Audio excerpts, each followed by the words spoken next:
Okay, baiklah. Assalamualaikum warahmatullahi wabarakatuh dan salam sejahtera kepada semua. Selamat datang ke Sembang Siswa Madani X KTAG bersama saya Din dan rakan seperjuangan saya iaitu Inas. Okay, baiklah. Pada hari ini kita akan membincangkan satu perkara yang sangat-sangat berkait rapat dengan kehidupan masa lampau, iaitu benda tradisional, iaitu tajuk kita pada hari ini, Inas, Adalah batik kita. Dia mengenai batik lah. Batik tradisional Malaysia. Okey, baiklah. Baiklah, untuk podcast kita pada petang ini, bukan kami berdua sahaja. Kami akan perkenalkan panel jemputan kita pada petang ini, iaitu Encik Isnin atau nama penuhnya Encik Muhammad Isnin Ali. Okey, Assalamualaikum Encik Isnin. Waalaikumsalam. Apa khabar Encik Isnin? Baik-baik, alhamdulillah. Okey, baiklah. Encik Isnin, saya difahamkan Encik Isnin merupakan alumni di UPM. Mungkin Encik Isnin boleh ceritakan sikit background Encik Isnin belajar di UPM ini. Alright, terima kasih kepada Din dan juga Anis. Inas. Okay, Inas. Alright, pertamanya kalau nak cerita daripada background saya di UPM, terlalu panjang, iaitu perjalanan yang begitu panjang. Saya telah bertugas di UPM selama 30 tahun. Oh. 30 tahun, iaitu waktu yang panjang. Dan saya bermula di UPM tahun 92, di mana saya mula berkhidmat di UPM dengan jawatan pereka, designer.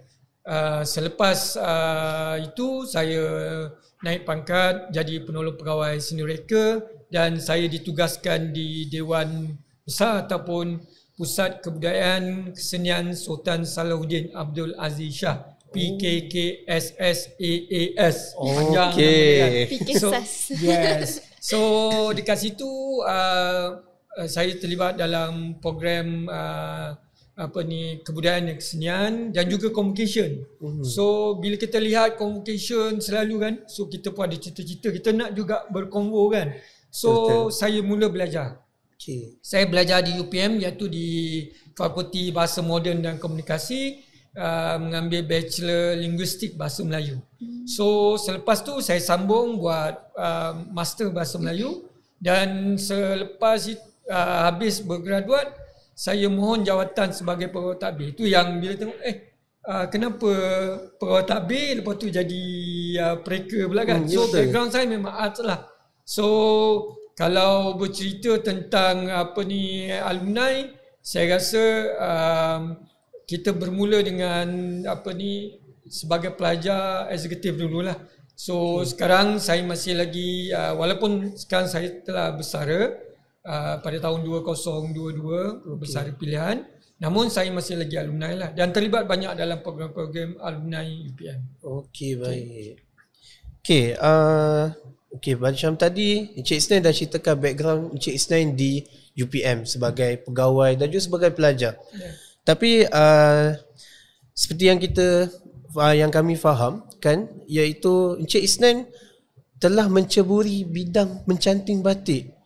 Jadi daripada situ, soalan pertama saya lah, daripada mana Encik Isnin minat dengan seni batik tu sendiri? Okey, macam ni. Di peringkat sekolah lagi. Masa sekolah, di sekolah menengah, iaitu sekolah menengah Tuan Tua, Melaka. Saya berasal daripada Melaka. Okay. So, di sekolah menengah Tuan Tua lagi, saya terlibat dalam kelas seni lukis. Okay, saya sebagai presiden Persatuan Kelab Seni Lukis Sekolah.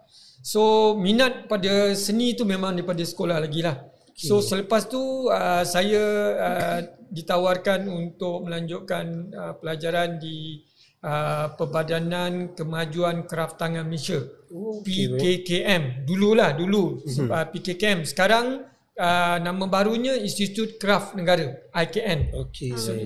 So saya belajar batik di Perbadanan Kraftangan Malaysia Cawangan Kelantan selama setahun setengah untuk sijil, untuk sijil batik. So dalam setahun setengah tu kita diajar semualah mengenai batik, daripada jenis-jenis batik, batik canting, batik blok, batik screen, semualah tentang batik. So daripada situ kita kembangkan bakat kita kita start terlibat bukan saja membuat batik, tapi kita juga terlibat dalam aktiviti ataupun program batik lah. Contohnya saya selalu dijemput menjadi panel juri untuk pertandingan batik, dipanggil untuk buat demonstrasi tentang batik. Dan juga saya banyak sebenarnya terlibat dalam menganjurkan pameran batik. So kita buat pameran lukisan, tapi dia punya medium dia batik. Dan yang menariknya, mungkin sedikit kelainan bila kita buat pameran ini, bila kita buat pameran, kelebihan kita adalah isteri saya sendiri pun terlibat dalam batik. Isteri saya Galinda Kamarazaman sama-sama belajar dengan saya di Perbadanan Kraf Tangan Malaysia. Setahun setengah kami jumpa di sana lah. So orang kata saya orang Melaka, dia orang Pahang, berjumpa di Kelantan. So kahwin duduk di KL. So perjalanan percintaan begitu. So tapi daripada keluarga seni. So bila kita buat pameran, kita banyak buat siri pameran lukisan tapi bermotifkan batik. Kita punya siri Jalinan Lilin, Dua Jiwa Satu Rasa, siri 1, siri 2, siri 3, dan yang terakhir pada tahun 2022 kita buat pameran Dua Generasi. Dua generasi pameran batik ni dia special sedikit. Kita tak buat berdua dah. Dulu kita buat couple, suami isteri. So sekarang kita masuk lagi satu elemen baru. Anak pula, anak saya Muhammad Alif, dia pun memang batik. So dia join sekali. So kita bagi nama tajuk kita punya pameran Dua Generasi. So that's good lah. Dan lately ni, kebelakangan ni bila kita buat pameran, dulu kita buat pameran kita banyak orang kata generate income lah. So kita buat pameran, kita jual painting kita dapat hasil, dapat bayaran. Tapi yang baru ni kita buat CSR. Kita yang tadi dia tanya tentang alumni tadi. So sebagai alumni, saya terpanggil untuk buat satu pameran lukisan batik cantik dan kita contribute ataupun menyumbang kepada Pusat Perhubungan Alumni UPM, jadikan dia sebagai beasiswa untuk pelajar UPM. Alhamdulillah, kita ingin mengucapkan jutaan terima kasih terutama kepada Pusat Perhubungan Alumni yang menyokong kita, Universiti Putra Malaysia yang memberi ruang pada kita untuk buat pameran ni, dan akhirnya kita berjaya mengumpul 15,000 hasil jualan. Alhamdulillah. So duit itu kita convert dia jadi beasiswa untuk pelajar UPM. Baik. Dapat daripada cerita Encik Isnan tadi banyak benda yang kita dah kenal daripada Encik Isnan, daripada kisah cinta betul, daripada side seorang pelajar di UPM, seorang pegawai di UPM, dan juga seorang pereka batik. Ya. Jadi Nas, Encik Isnan, seperti mana yang kita tahu, Malaysia ada banyak kraft tangan semua tu. Macam mana daripada banyak-banyak kraft tangan yang ada dekat Malaysia tu, Encik Isnan boleh decide untuk venture yang berkaitan dengan batik? Okey, soalan yang bagus. Di Perbadanan Kraf Tangan Malaysia, dia menganjurkan khusus kraf yang pelbagai. Kita ada kraf tembaga, kita ada kraf anyaman, kita ada kraf daripada tanah liat, juga kita ada kraf daripada kayu dan sebagainya. Tapi saya tertarik kepada batik sebab dia art, lukisan. Dan bila saya sekarang pun bila saya buat batik, saya lebih tertumpu kepada lukisan sebagai metod saya. Maksudnya saya tak buat batik baju pasang ataupun sebagainya, tapi saya buat batik tapi more pada painting. Sebab saya lebih fokus kepada mengolah desain untuk satu hiasan untuk dijadikan lukisan. Dan kenapa saya pilih batik? Sebab batik adalah satu kemahiran eksklusif yang susah sebenarnya untuk mempelajari. Bukan semua orang boleh buat batik.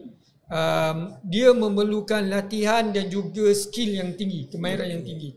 So bila kita bercerita tentang batik ni, sebenarnya batik ni dia membentuk jati diri kita ataupun kepribadian kita juga. Sebab untuk membuat batik, dia mempunyai proses ataupun disiplin yang amat tinggi. Maksudnya dia punya step nak buat batik tu, you kena ikut step by step. Dia tak boleh you langkah ataupun you lewat. Dia ada time frame setiap dia punya proses untuk buat batik tu. So you kena betul-betul fokus, commit, dan dia membentuk you menjadi seorang yang disiplin. Faham. Faham. So boleh nampak kat sini sebenarnya batik tu sendiri dia bukan hanya sebagai satu seni tapi membentuk disiplin kita juga. Betul.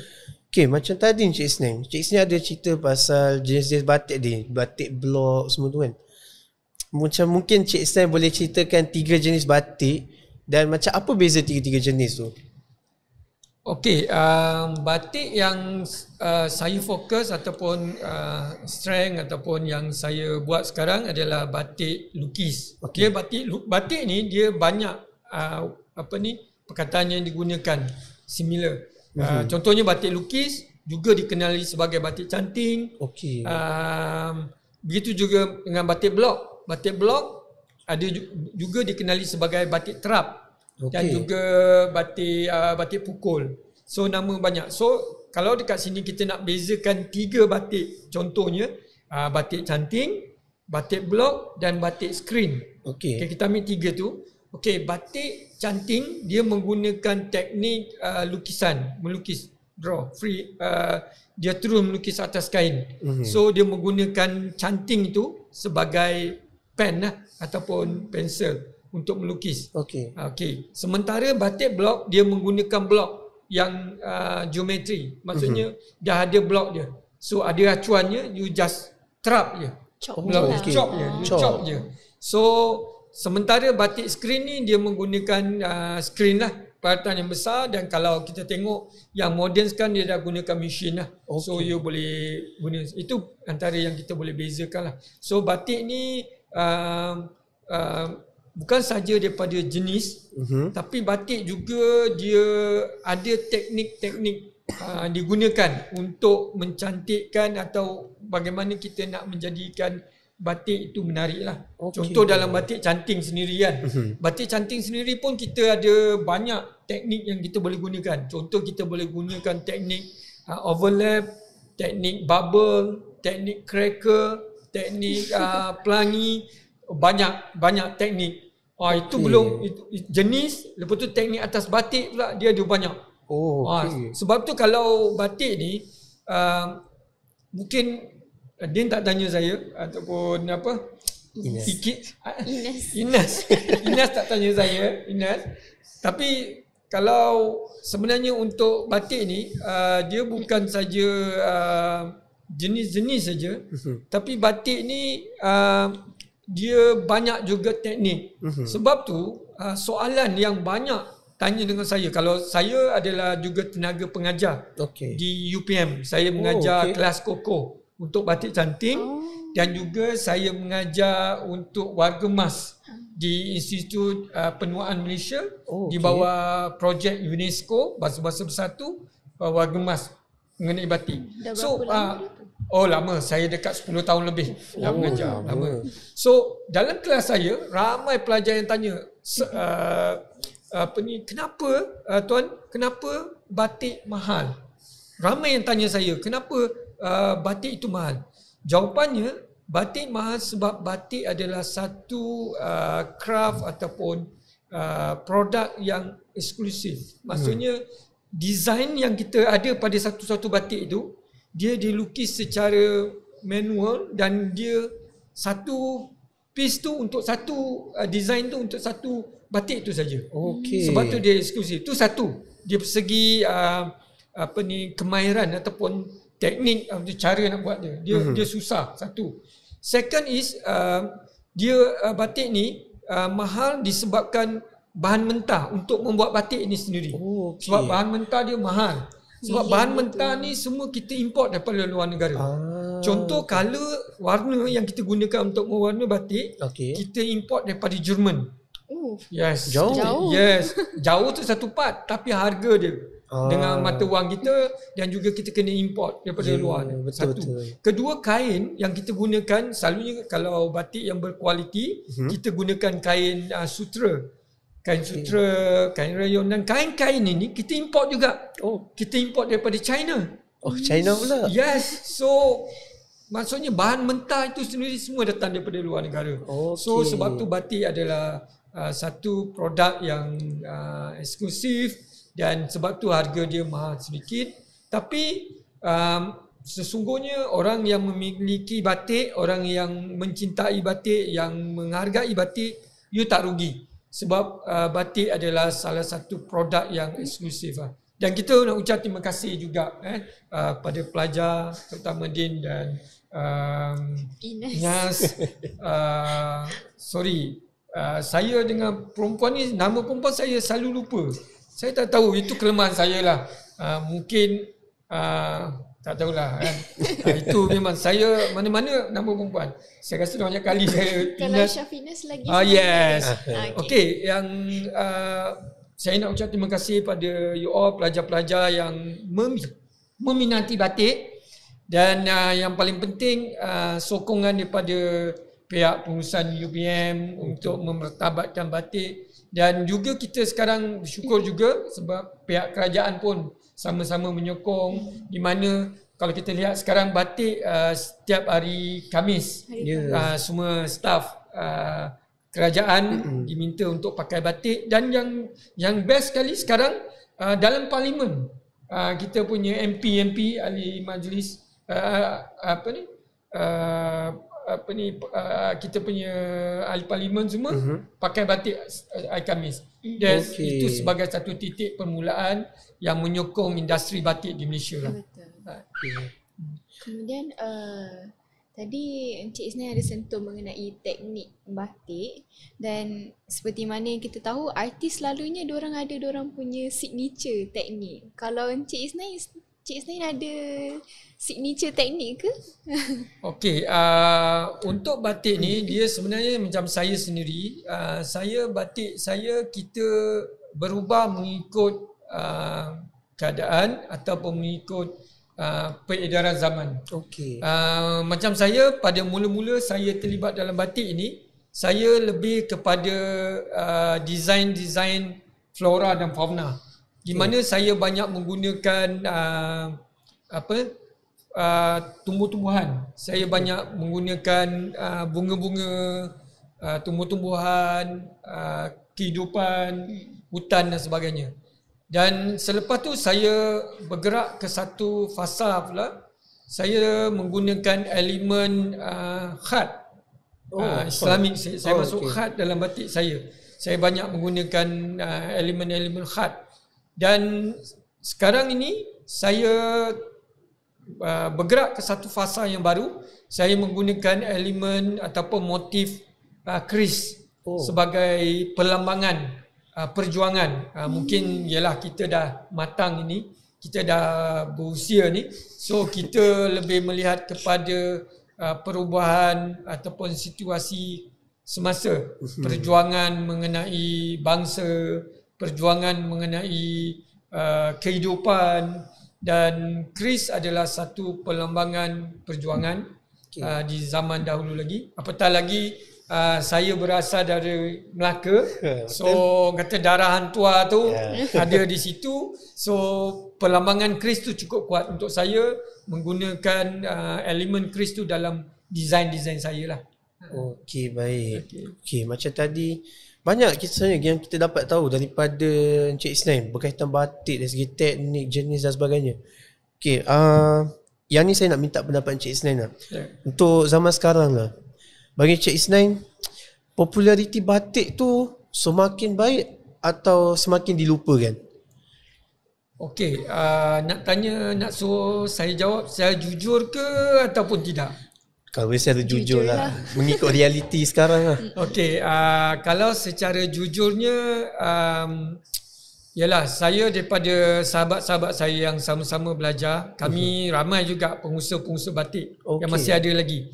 Ada di Perlis, di Kelantan, di Sarawak, di Johor, ramai pengusaha-pengusaha batik. So kita ada platform yang kita selalu berkomunikasi lah. Okey.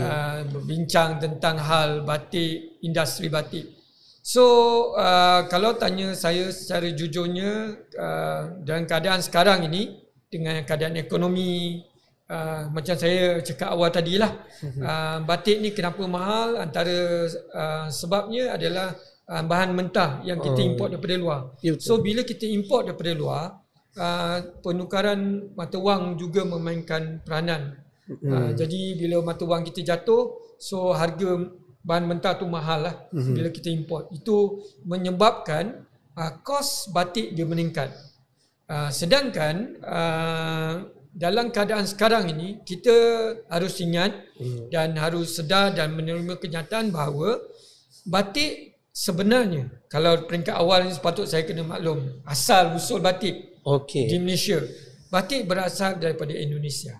Kita kena terima hakikat itu. Batik berasal daripada Indonesia, dan bila masuk di Malaysia, kita ni bangsa yang kreatif. Orang Malaysia kreatif. Sebab tu kalau dia tengok, kalau kita beli kereta, kita tak akan puas hati kereta tu macam tu. Kita nak boleh sekurang-kurangnya keluar je daripada kedai, kita nak tukar sport rim. Orang Malaysia dia kreatif. Sebab tu bila batik sampai di Malaysia, orang Malaysia telah upgrade batik itu. Dia buat batik dulu datang dengan blok. So kita buat canting. So daripada canting kita buat daripada segi color, kita buat colouring. Sebab tu kalau kita tengok perbezaan batik Malaysia dan batik Indonesia, kita dapat tengok banyaklah perubahan dari segi warna, teknik, design dan sebagainya. Berbalik daripada you tanya tentang keadaan industri batik Malaysia sekarang. Pertama, batik Malaysia ni bahan mentah itu. Kedua, kurangnya tenaga pencanting-pencanting batik. So susah nak dapat. So dia punya kuantiti pengeluaran kurang. Seterusnya, harga mahal. And then kita juga mendapat saingan yang paling kuat daripada negara jiran kita, Indonesia. So kalau dia tengok sekarang ni, banyak lambakan kain-kain batik daripada Indonesia. Jadi dia bersaing hebat dengan bila masuknya batik daripada Indonesia dengan harga yang rendah sangat, hinggakan pengusaha-pengusaha batik Malaysia susah nak bersaing. Sebab kos kita tinggi. Batik Indonesia ni kos dia rendah sedikit sebab dia ramai pengusaha batik. Ramai penggiat batik lagi di sana. Satu. Kedua, bahan yang mereka gunakan, mereka masih lagi menggunakan bahan-bahan semula jadi. Dekat Indonesia, contohnya warna. Mereka tak import sangat warna daripada luar. Mereka menggunakan warna-warna daripada alam semula jadi. Contoh, kalau kita nak buat warna merah, kita gunakan bunga raya. Warna merah. Yes. Warna kuning kita gunakan buah pinang. Buah pinang. Yes, warna hijau kita gunakan bunga daun pandan. Kalau kita tengok dekat Kelantan, kita makan nasi kerabu. Betul. So ada warna kuning, ada warna hijau, ada warna tu semua menggunakan bahan-bahan daripada daun-daun yang ada. Indonesia masih mengguna. So kos dia rendah. So bila kos rendah, itu yang membuatkan saingan itu memberikan kesan kepada industri kita lah. Tapi apapun, kita berharaplah warga negara perlu mempunyai jati diri yang tinggi. Tolonglah batik Malaysia. Batik kita ini adalah batik warisan negara kita. So kita harap masyarakat, rakyat Malaysia akan support lah beli batik Malaysia. Biar mahal sedikit, tapi ini adalah batik kita. Ini adalah craft kita. Ini adalah seni warisan budaya kita. Jadi macam tadi kita dah nampak dah harapan seorang pengusaha batik iaitu Encik Isnain agar kita sebagai rakyat Malaysia sendiri menyokong pengusaha batik kita dengan memberi produk-produk tempatan iaitu batik Malaysia. Inas, saya nak tanyalah, macam kalau tak silap saya, minggu ni kita macam ada satu program berkaitan dengan batik kan? program batik kita. Ya, betul. Betul. Nak sembang pasal batik kita pula ke? Boleh juga kalau Encik Isnin berminat. Boleh. Okey. Kalau menarik, sebenarnya saya amat cukup teruja dan juga cukup menyanjung tinggi apa yang pelajar cuba usahakan, terutama untuk memertabatkan seni dan budaya daripada Malaysia. Dan apabila difahamkan ada program batik kita, Alhamdulillah saya doakan dan saya akan cuba menyokong program pelajar. Okey, baik. Terima kasih Encik Isnain.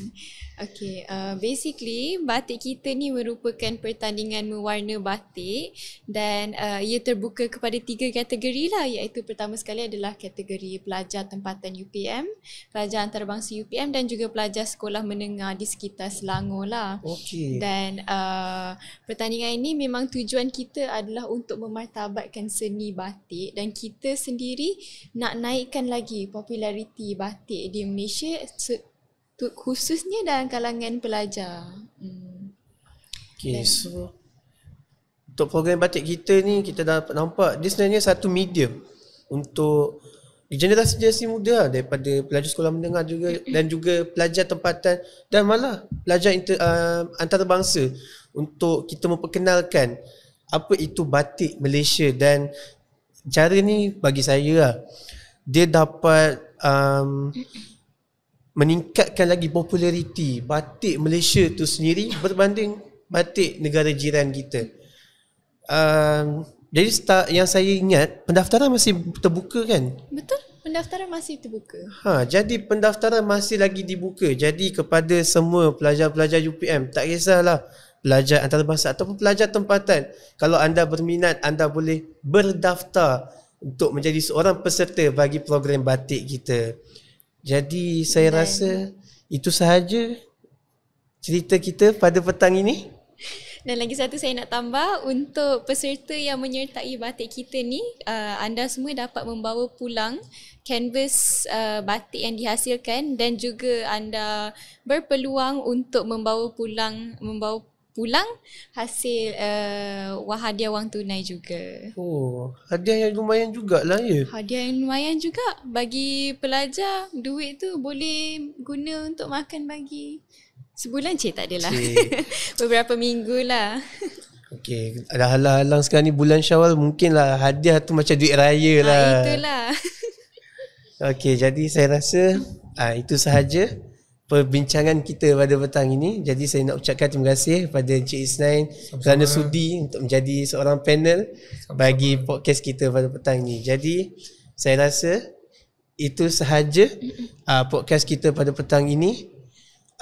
Sekian, terima kasih dan jangan lupa sertai program batik kita. Sekian, Assalamualaikum warahmatullahi wabarakatuh dan salam sejahtera. Terima kasih. Terima kasih. Terima kasih Encik Isnain. Terima kasih. Terima kasih, Din. Terima kasih.